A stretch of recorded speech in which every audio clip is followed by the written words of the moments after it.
media and scores one of the great upset come-from-behind victories in American political history. Now, the Trump platform was well settled on long before Steve Bannon joined the campaign, and it appears that Stephen Miller helped the president articulate it. But yeah, he did. The agenda is Trump. The drive to win is Trump. The populist campaign is all Donald Trump. Just taking the title of chief strategist is a misnomer at best. So the idea was, but the idea was that after the campaign, Bannon was kind of the living conscience of the White House, the reminder of what the campaign was about, and a leader of this movement, this conservative movement. Why have so few conservatives publicly defended Steve Bannon in the last 24 hours? He's being attacked. Well, Matt Drudge, Rush Limbaugh, both attacked him today. Why is that? Well, first of all, the movement is bigger than any one person. I asked 6 people on the way into the Fox studio here who Steve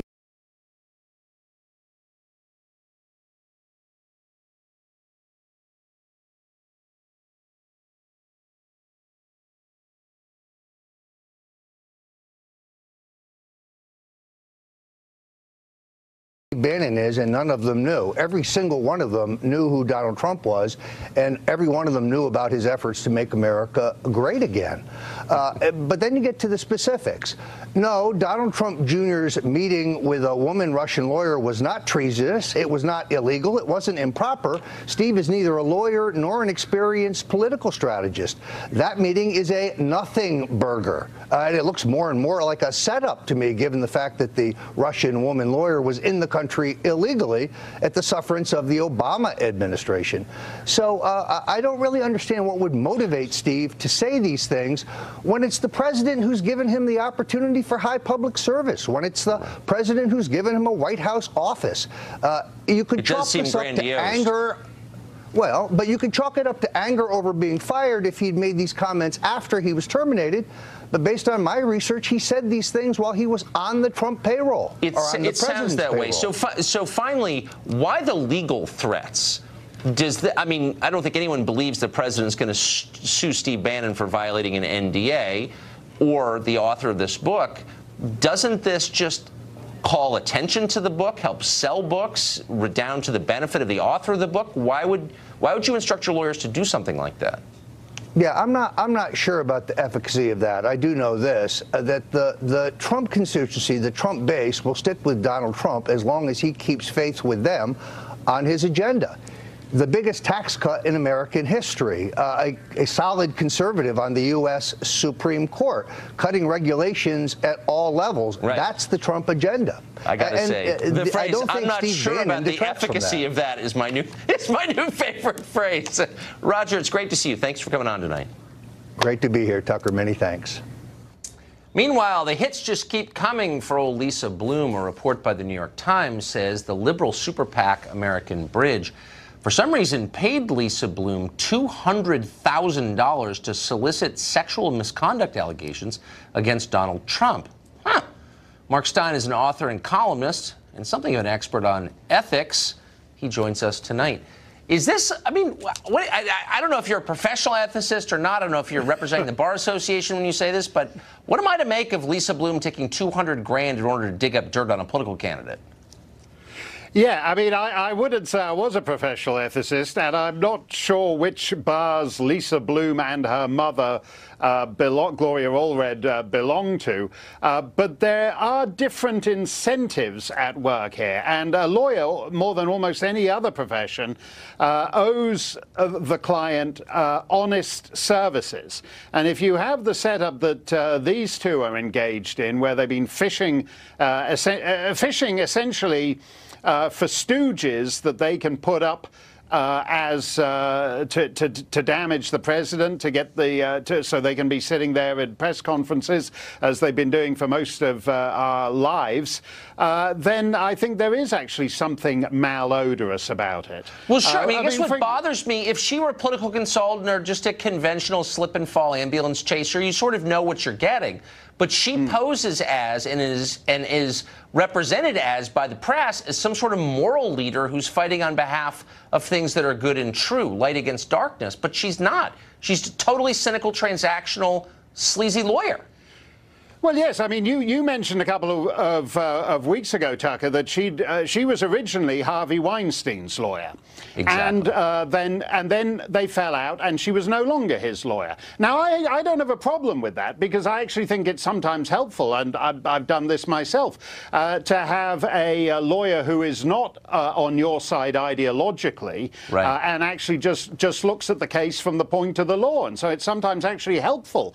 It might be helpful to have a feminist lawyer actually representing a scummy sleazebag who assaults women. Everybody is entitled to a good defense. What made it sleazy was that she had a book deal with Harvey Weinstein. He was making a television production of her book. That's sleazy. There are ethical rules determining when lawyers embark on business relationships with their clients. And if you look at Lisa Bloom and her mother, for example, one of the reasons they've been trying to raise, they're raising money, one of the aspects of this is that if they manage to place an interview with a television network that pays for the interview, the lawyer gets a third of the fee as a commission. Now, that's a lawyer serving as an agent. And exactly. It may well not be in the client's interest, particularly if you're just some ordinary woman who happens to have been sexually assaulted by a powerful man. It may not actually be in your interest to be going on television, becoming a famous person, when in the end Lisa Bloom goes on to the next client, and you're living with the consequences of having become a briefly famous person, but still with no money or celebrity or enduring fame to show for it. That's not in the client's interest. Right. So she's just a parasite like so many lawyers. Yeah. Can we agree, though, in the end, that I don't have to take any more moral lectures from Lisa Bloom? Oh, no, absolutely. I mean, what is interesting to me about this is she is explicitly saying that she wants money to help take down the president. So you're not giving to a PAC, you're not giving to a cause, you're basically enriching Lisa Bloom to advance her political objectives. And as I said, the particular women in this issue, in this case, are just essentially just ventriloquist puppets. Of course. She sticks the hand up the back of the dress and makes them say what they say. And as I said a couple of minutes ago, for as long as I can remember, I've switched on the TV, and Lisa Bloom or her mother has been sitting there next to a woman to whom something bad has happened, and you never hear from the woman again. And Lisa Bloom and Gloria Allred go on to riches and riches and riches. The only woman Lisa Bloom is helping is Lisa Bloom. Huh, funny. That's Mark Stein, right. great to see you. Thanks a lot, Tucker. Well, the latest wave of emails from Anthony Weiner, remember him, he's in prison now, and his former wife, Huma Abedin's shared laptop, have come out. They've exposed 5 more classified messages that should not legally have been there. We now know of 18 of those that were on the laptop. Tom Fitton is the president of Judicial Watch, which secured the release of these emails, and he joins us tonight with an update. Tom, how hard was it to get these? Oh, it only took 2 years. It took 2 years. Federal lawsuit. The FBI found these records last year, back in October, when James Comey famously announced that at a press conference there were other documents on the Weiner laptop. Were these documents the personal property of Huma Abedin and Anthony Weiner, or were they government property which belongs to us? Yeah, they were FBI. The FBI determined they were government records, and they were turned over to the State Department, who took forever. So why did you have to wait 2 years and sue to get them?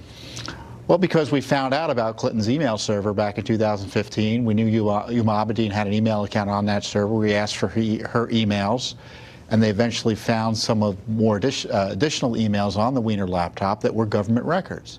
And again, these are classified records that James Comey and his colleagues at the FBI knew were on the Weiner laptop, but didn't think serious enough to pursue criminal charges against Abedin or Clinton for allowing this egregious abuse of their trust that the American people place in them in terms of securing classified information to be abused. So, since you've been in Washington a long time and followed cases like this for a long time, give us some perspective. If you had this many classified documents on your laptop, what would the consequences be?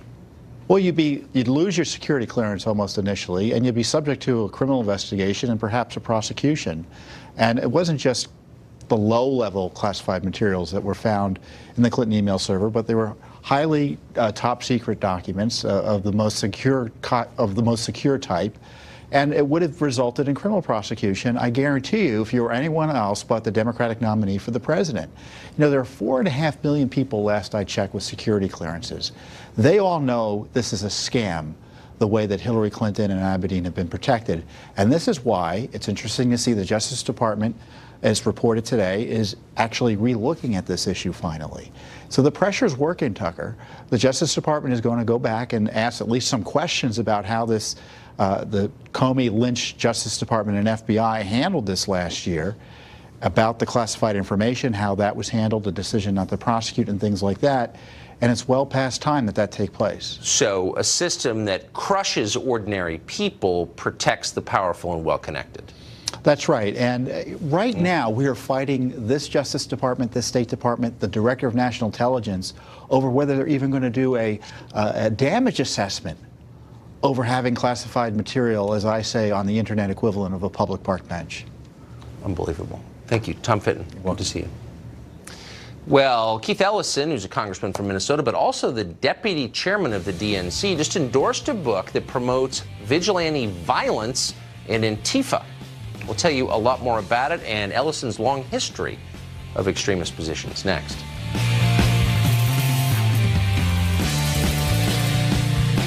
Right last year, he's a champion still of the party's progressive wing. He's a great favorite of the grassroots. He deserves to be regarded as one of the Democratic Party's top thought leaders, such as they are. Yesterday, Ellison tweeted this, quote, "At Moon Palace Books, and I just found the book that will strike fear in the heart of Donald Trump." Now, the book Ellison was talking about is called Antifa, the Anti-Fascist Handbook. Why would that book strike fear into the heart of the President of the United States? Well, maybe because that book advocates for political violence against people like Donald Trump and his supporters. The author is a man named Mark Bray, and he writes that violence is, quote, "a small though vital sliver of anti-fascist activity." Elsewhere in the text, he approvingly quotes an Antifa activist who says this of his political opponents, quote, "You fight them with fists so you don't have to fight them with knives. You fight them with knives so you don't have to fight them with guns. You fight them with guns so you don't have to fight them with tanks." Well, it's about as explicit a justification for political violence as there is. Bray also in the book, by the way, attacks freedom of speech. He endorses the tactic of silencing those he disagrees with. Now, of course, Bray claims to fight fascism, but he is himself a fascist. Keith Ellison believes Bray's work is admirable. He said so. Now, if you're shocked by this, you haven't followed Ellison's career for very long. He has a long history of saying repugnant things and backing extremist causes. Back in 1989, Ellison wrote that the Constitution existed only for white people. He referred to it as, quote, "their Constitution," calling it, quote, "the best evidence of a white racist conspiracy to subjugate other peoples." That's the Constitution of the United States. Ellison has spoken favorably, meanwhile, of cop killer Assata Shakur. He said he was, quote, "praying that Fidel Castro's communist regime in Cuba would not be forced to extradite her back to the United States." As a law student at the University of Minnesota, Ellison wrote a column calling for the creation of a separate black ethno-state. This is the man who is now second in command of the entire Democratic Party. Now, that ought to bother Republicans and independents. It should terrify Democrats. Most voters don't support cop killing, racial separatism, political violence, abolishing freedom of speech, and they tend to flee from politicians and parties that do support those things. Democrats at this point assume they're going to make major gains in this year's midterm elections purely on the strength of the president's low poll numbers. So at this point, they're happy to ignore haters like Keith Ellison. Ellison opposes Trump, and that's enough for now. But what would happen if Democrats actually did win and got power back in November? Suddenly, Ellison's views would matter a lot. He and people like him would have real control over your life. Are you ready for that? Keith Ellison's personal radicalism fits into another really troubling trend on the left that has massive implications for the country and for you. Last time we talked to journalist Chadwick Moore about how on the left, in the name of fighting racism, it is now common to attack people on the basis of their race. If you want to see racism everywhere, if you're brainwashed to see racism everywhere, or homophobia everywhere, or whatever, then you will. That's the world you will live in. You know, I was having a conversation with a woman not too long ago about this, a young upper middle class black woman, and she was talking about how badly she, gets treated on the street here in New York. And I said to her, "What if you lived for one day as a white woman and you were treated the exact same way?" Monique Presley is a lawyer and a Democratic commentator, and she joins us now. Monique, great to see you. Good to see you. Totally opposed to, I think, I'm 48, I grew up in a country where you had to be, and most people I knew were totally opposed to attacking other people on the basis of their race because you can't control your race, right? You're not responsible for it. You're saying you grew up in a country where most people... That's where I grew up. That everyone said that at school. Most people I knew said they believed that. Maybe they didn't, but you kind of had to say that, and I believed it. I still believe it. Mm-hmm. Now I live in a world where the left still says that, and yet they do it and somehow exempt themselves from the normal rules. So you're racist, but when I attack you on the basis of your race, I'm not racist, I'm virtuous. How does that work? That seems insane to me. I don't know how we end up in this kind of warped world where I end up doing the history lesson of history I know you know. But when you're saying you grew up in a world where people knew it was wrong to attack others on the basis of race, I'm wondering if you were in the United States of America. I was. I was in La Jolla, California. Look, don't rewrite the history that I grew up in. I'm not rewriting the history. That's what I was taught and I believe. Of our country. And you should believe that, and that's a good belief. But if you grew up in the United States of America, then you know that not just people's belief systems, but codified laws, right, discriminated against people expressly because of their race. Those are the facts of the country we live in. I'm fully aware of that. Okay. But I'm 48. I'm not 78. That didn't exist where I grew up. I'm just telling you, this is just true. But the point is, I believed it. I still believe it. Why don't you believe it? But we're just a year apart. And if you're saying because you're 48, not 78, are you saying that segregation, which really didn't formally end until we were already born? It's wrong to attack people on the basis of the race. That's all I'm saying. It absolutely is. Okay, then why does the left do it? And so if people of color have been attacked because of their race, not for decades, but for generations, I agree. Then it's really reasonable to expect that they would take issue with that and with those who have done it for generations. And I think that attack them on the basis of their race? Now, I'm missing this. There should never be physical attacks of anyone, and there shouldn't be emotional or verbal attacks of anyone. How about just criticizing people on the basis of their race? You can't control it. It's not a choice that you made. You shouldn't ever hold someone's race against him, because it's not his fault. That's the whole point. That's why racism is wrong, right? That is exactly why racism is wrong. So why is the left doing that now? And I don't know, when you say the left, I wonder who those people are. I don't know. Every time I pull up BuzzFeed or Huffington Post or any lefty site, there's some piece about white people are a scourge on America. They're bad. It's like, I'm not defending white people. All I'm saying is you shouldn't write off any group of people on the basis of their race. I thought that was the definition of racism, and now it's very common. And I frankly haven't read any articles that say white people are this or white people are that just on the basis of their race. If you are white and you are also a bigot, if you are white and you are also a racist, then I've read many things that discuss a lack of understanding in this country. You haven't heard anybody say in the last 10 years, too many white guys. It's just a white guy thing. You haven't seen any No, I'm serious. Too many white guys where, Tucker? Anywhere. You haven't seen anyone really? So my question to you is, are you living in this country? And that really wouldn't make sense for the past 10 years since the numbers of white males are decreasing in our country and the numbers of Latinos, African Americans, et cetera, are increasing. So I guess I have heard people talking about that balance and how that can be scary for those who are used to being in power. Don't patronize me. I'm merely making a point that can we agree that it's always wrong, always, no matter who's doing it to whom, to dismiss people, attack them, judge them on the basis of immutable characteristics, racial characteristics, that they can't control, period. Yes. Amen. Absolutely. So then would you... And those racial characteristics really are just skin. Remember, race is a construct. It's a legal and social construct in the United States. Then that's kind of the case I'm making, that we agree. Origin are different Then why altogether. would you ever give preference in hiring or college admissions to someone solely on the basis of something he couldn't control? Isn't that the definition of racism? Because of what we just finished talking about. But you just agreed it was wrong. So why do you support I said it was wrong to attack on the basis of race. I didn't say it was wrong to help on the basis of race. No, let's say you have one job and two people, and you make the decision, the deciding factor is the race of one of the people. One person is being hurt because he's the wrong race. Why is that okay? Because he's gotten 350, maybe 400 years of benefit for being the right race. Do you know him? Okay. Or are you just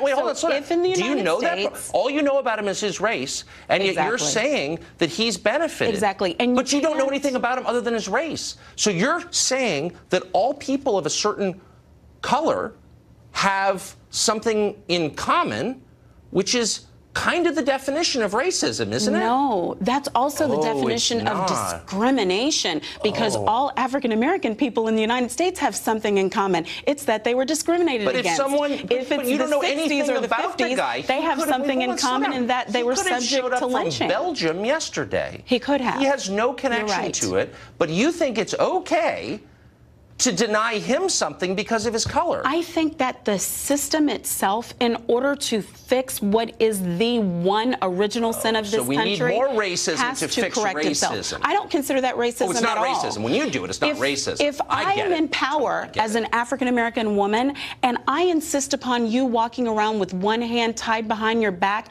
but I want you to plow a field, I'm not. Then I'm talking about the guy from. Wait a second. I'm talking about the guy from Belgium who didn't do anything, who's not connected in any way. Can we go to my analogy at least to the finish of it? He suffers. An individual suffers. Yes. But you don't consider that racism because why? No, it's not. Because the numbers of people in this country who have been disproportionately discriminated against for hundreds of years are such that there has to be a correction for it. So some people have to suffer on the basis of their race. And in this country, those people have been African Americans and other people of colors. So the guy who's done nothing wrong must suffer because other people who looked like him did something wrong. Yes, because I, as an African American woman, yes, I absolutely call it justice. Because you're worrying. Well, I'm in charge now of something because I'm here, right? Yeah, that sounds like collective punishment to me. Well, you're probably an innocent party too, Tucker, but here you are with this show, and there probably are a number of similarly situated, talented African American males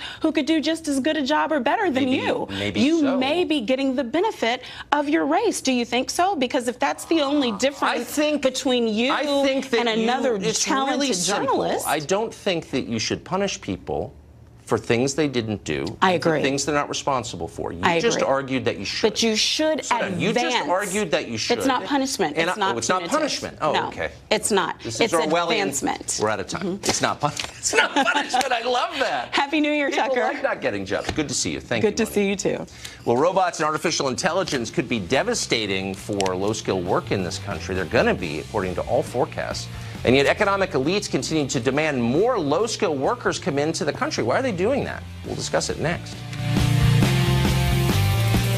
Driving cars, robots, and artificial intelligence could eliminate up to 73 million jobs in this country by 2030, which is not that far from now. Despite this, the bulk of America's political and economic elite are continuing to demand, for some reason, more low-skilled immigration into the U.S. 1.8 million immigrants entered this country last year, 2016. Actually, that was the biggest figure in American history. Most of them were low-skilled workers. Why is that? Javier Palomar is CEO of the U.S. Hispanic Chamber of Commerce, and he joins us tonight. Javier, thanks for coming on. How are you, Tucker? Thanks for having me. I took a friend to the doctor yesterday. The surgeon and the head nurse were both immigrants. They were both superior, impressive, and great people, and they did a great job. And it was a reminder that a lot of immigrants are great, but they're not all the same. And you got to kind of wonder at a time when the jobs that immigrants have traditionally done are going away at a really rapid clip. Why are we not adjusting our immigration policy accordingly. Well, you know, I think we shouldn't conflate two separate things here. There's immigration policy, which obviously needs to get looked at and needs to be fixed. But let's look at the facts. Right now, we are at about a 4% unemployment rate. That's near perfection. What that tells us is that, in fact, there aren't a bunch of people walking around without a job. And what we're hearing from our clients, from the technology sector, are you being serious? Absolutely, like from the technology sector, to manufacturing, to skilled labor, to agriculture, every one of our clients have more jobs than they have people to fill those jobs. But the trend is really clear. Low-skilled jobs are going away at a faster rate than any other kind of job. So why wouldn't we say, stop? We want talented immigrants, but we want people who can fill the jobs, not just of the distant future, but like of the next decade. And those are not low-skilled jobs. And yet the people who are coming in are overwhelmingly low-educated people, low-skilled people, maybe great people. A lot of them probably are.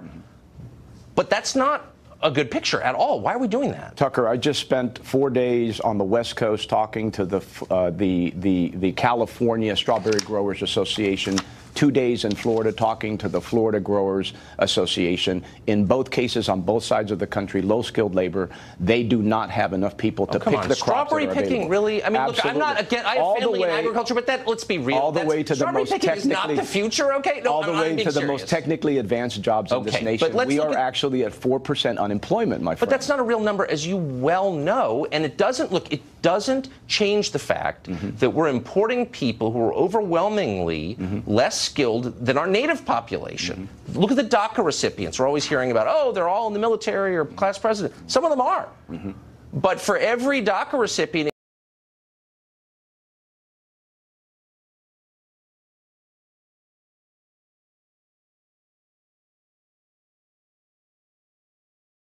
in the military, 2 have been found to be in a gang. They are graduating high school at a much lower rate than Americans, going to college at a much lower rate than Americans. Doesn't mean they're bad people. Here are the facts around DACA. Why are we doing this? Here are the facts around DACA. The DACA recipients right now have a 91% employment rate, which is, by the way, better than their native-born counterparts. They are heavily vetted before they come into this country. They are basically disqualified from any kind of federal funding or grants of any sort when they are a DACA recipient. They are paying over $2 billion in state and local taxes every year. What's the most common occupation for a DACA recipient? It runs the gamut. No, they are in the military. Do you know the most common one? What is it? Food preparation. Yeah, absolutely. Right? And that's one of the sectors that is being automated. Have you been to McDonald's recently? Yeah, absolutely. Look, so my point is, why don't we have a system that gives overwhelming preference to, say, engineers, people who write code, and not preference to the relatives of people who are already here? I don't understand. A normal country would do that. Why don't we?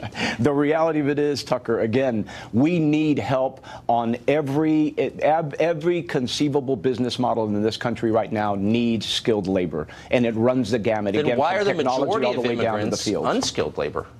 Because those are the people that are coming to this country. And but the reality of it is, why don't we decide who's coming to this country? Why do we say we want to give preference to people who can really help our economy? Why aren't we doing that? It is the same as saying that the people who are coming in doing those jobs are in fact not helping the economy. And in fact, they are helping the economy. I'm not attacking them. I'm really not attacking them personally in any way. And I understand why they want to come here. Yeah. It just seems like we are doing the bidding of employers that want to have their strawberries picked cheaper, and the long-term effect is really bad on the country. The rest of us are going to pay the cost of that. No, why are we going along with this? Here's the sad reality of it is, when you talk to these individuals in the agricultural sector, they will tell you that they have tried to offer these jobs to native-born Americans at any price, and they cannot fill those jobs. Pay me $30, I'll pick strawberries. Javier, it's great to see you. Thank you for that. Thanks for having me, Tucker. Take care. More than 100,000 homeless people live in the state of California. It's more than live in the city of Akron, actually. We'll talk to the mayor, who says the state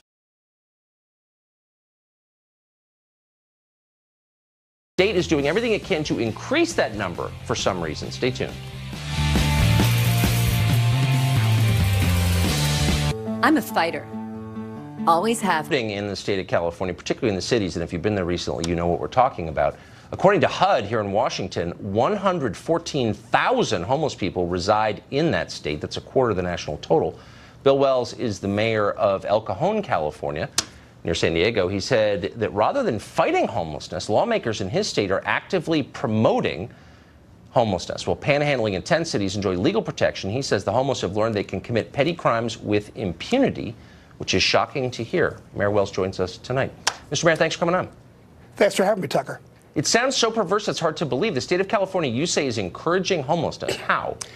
Well, there's been a legislative philosophy that's really encouraging normalizing homelessness.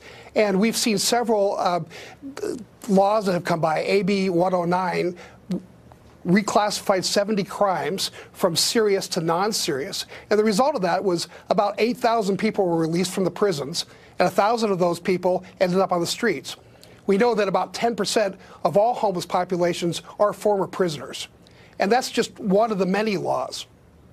10% of all homeless in the state of California are recently released prisoners?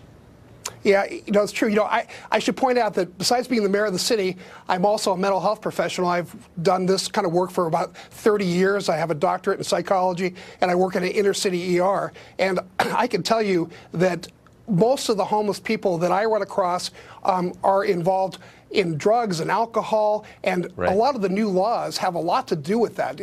For example, Proposition 47 reclassified many of the felonies, and Senate Bill 180 made it very difficult to send people back to prison who are involved in drugs and alcohol.